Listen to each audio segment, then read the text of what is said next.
menuntut terdakwa Supriyani SPD binti Sudiharjo lepas dari segala tuntutan hukum.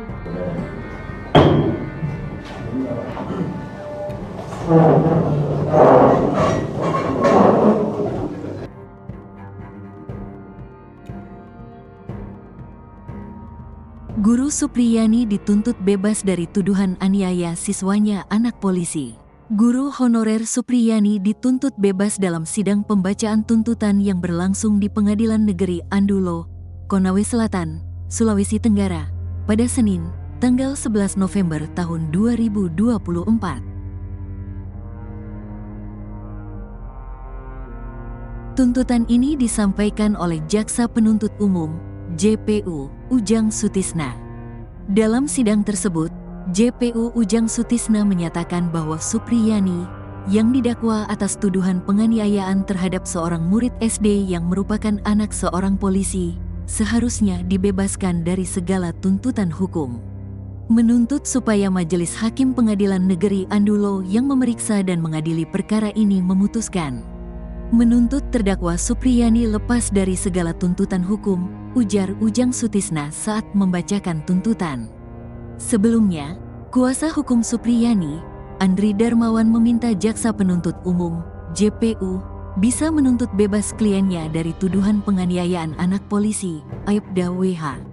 Hal tersebut disampaikan Andri jelang sidang pembacaan tuntutan di Pengadilan Negeri atau PN Andulo, Kabupaten Konawe Selatan, Konsel, Provinsi Sulawesi Tenggara, Sultra, Senin, tanggal 11 November tahun 2024.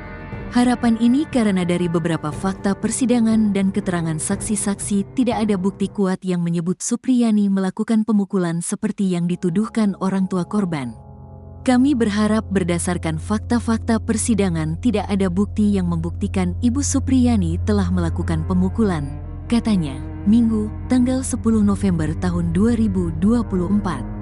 Sehingga kami berharap JPU bisa menuntut bebas Ibu Supriyani, lanjut Andri Darmawan menambahkan. Menurut Andri, tuntutan bebas karena sesuai peraturan Jaksa Agung, jika kasus yang bergulir tidak ada bukti selama persidangan, maka JPU menuntut bebas. Saya pikir ini bukan sesuatu yang haram, karena itu sudah diatur dalam peraturan Jaksa Agung. Kalau bukti-bukti tidak bisa membuktikan dakwaan JPU pada saat persidangan, maka dituntut bebas, jelasnya. Andri mengungkapkan, saat ini Supriyani berada di kota Kendari dan sedang dalam pengawasan tim kuasa hukum.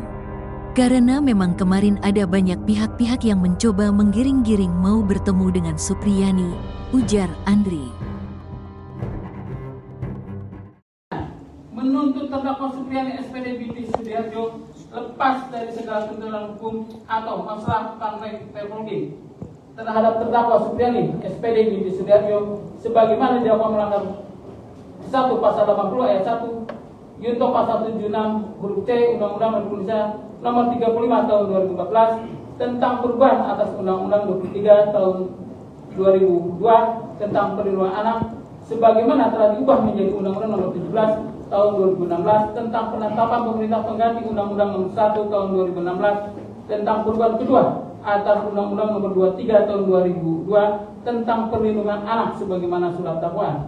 Kedua, membebaskan terdakwa Supriyani SPD binti Sudiharjo dari dakwaan ke-1 melanggar Pasal 80 ayat 1 Junto Pasal 76 huruf C Undang-Undang Republik Indonesia Nomor 35 tahun 2014 tentang perubahan atas Undang-Undang Nomor 23 tahun 2002 tentang perlindungan anak sebagaimana telah diubah menjadi Undang-Undang Nomor 17 tahun 2016 tentang penetapan pemerintah pengganti Undang-Undang Nomor 1 tahun 2016 tentang perubahan kedua atas Undang-Undang Nomor 23 tahun 2002 tentang perlindungan anak.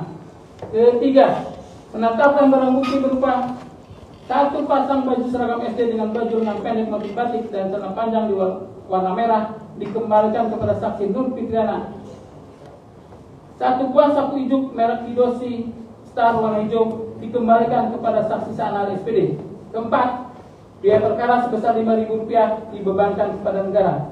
Demikian tuntutan pidana ini kami bacakan dan diserahkan dalam persidangan terbuka untuk umum pada hari ini Senin tanggal 11 November 2024 ditandatangani oleh penuntut umum Ujang Sutisna, Bustani Arifin Nur Galifah Hadina di Andolo 11 November 2024. Terima kasih.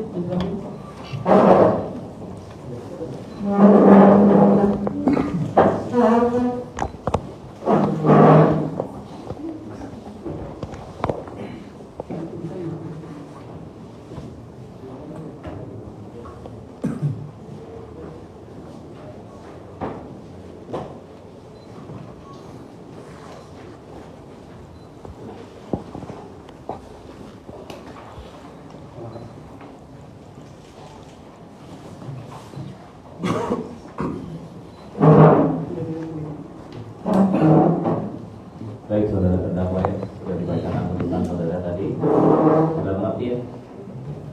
Serahkan ke penasihat hukum. Bagaimana sikapnya penasihat hukum? Masukan pembelaan? Iya, akan menunjukkan pembelaan. Butuh berapa hari? Kamis? Kamis. Bisa? Kita tunda dari Kamis ya, untuk pembelaan dari penasihat hukum.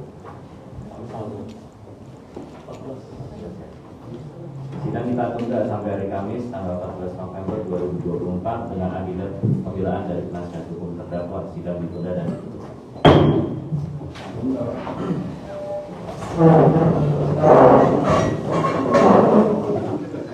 Bahwa tidak ada mens rea itu tidak masuk sebagai alasan pembenar atau alasan pemaaf. Jadi saya pikir kontradiktif antara apa yang rangkaian tuntutan tadi dengan kesimpulan akhir ya.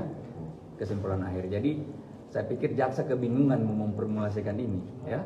Dia menyatakan ada perbuatan tapi tidak ada mens rea. Bagaimana itu? Itu yang kami juga masih kurang bingung. Terus masih kurang bingung ya, masih bingung sekali.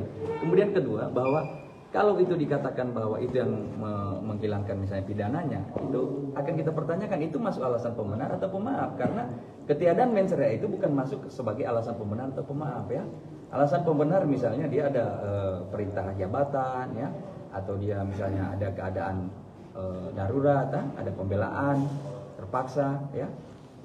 Sama juga alasan pemaaf misalnya karena ada dia gangguan jiwa ya, ada pembelaan yang melampaui batas. Nah itu kan mens rea itu tidak muncul, tidak ada di salah satu alasan. Jadi kami melihat bahwa sebenarnya sih lebih bagus kalau JPU menyatakan bahwa tidak ada perbuatan tersebut. Karena seperti tadi misalnya, cuma satu fakta yang dikatakan bahwa katanya di antara pukul 8 sampai pukul 10 ada peristiwa itu. Tidak diurai pada bagaimana peristiwa itu, bagaimana Ibu Supriani bisa memukul. Kalau dikatakan tadi spontan, kenapa tiba-tiba spontan? Kan begitu. Padahal sebenarnya saksi Ibu Lili sudah menyatakan bahwa jam 9 itu dia keluar tidak cukup 5 menit, bahkan cuma 3 menit saja di situ. Bagaimana tiba-tiba Ibu Lilis mau spontan? Nah, sementara Ibu Lilis keterangannya bahwa jam 9 dia keluar, dia masih lihat Ibu Supriani masih mengajar. Yang spontannya itu bagaimana? Jadi ini aneh ya. Nah, jaksa kan tidak bisa mengurai ini secara terang benderang, secara detail, karena di dalam berkas perkara itu kan kompak mengatakan jam 10 kejadiannya. Tapi di dalam fakta persidangan anak korban mengatakan 8.30, yang satu mengatakan jam 10, yang satu tidak tahu. Loh, kenapa jadi di dalam rentan itu? Mereka tidak tegas dan tidak bisa membuktikan secara terang apa yang terjadi di situ. Jadi cuma berdasarkan keterangan anak, kemudian keterangan mereka menggunakan hasil visum et repertum ini kan sangat lemah sekali. Bahwa hasil visum et repertum itu jelas bahwa ada memar dan lecet, di situ dikatakan.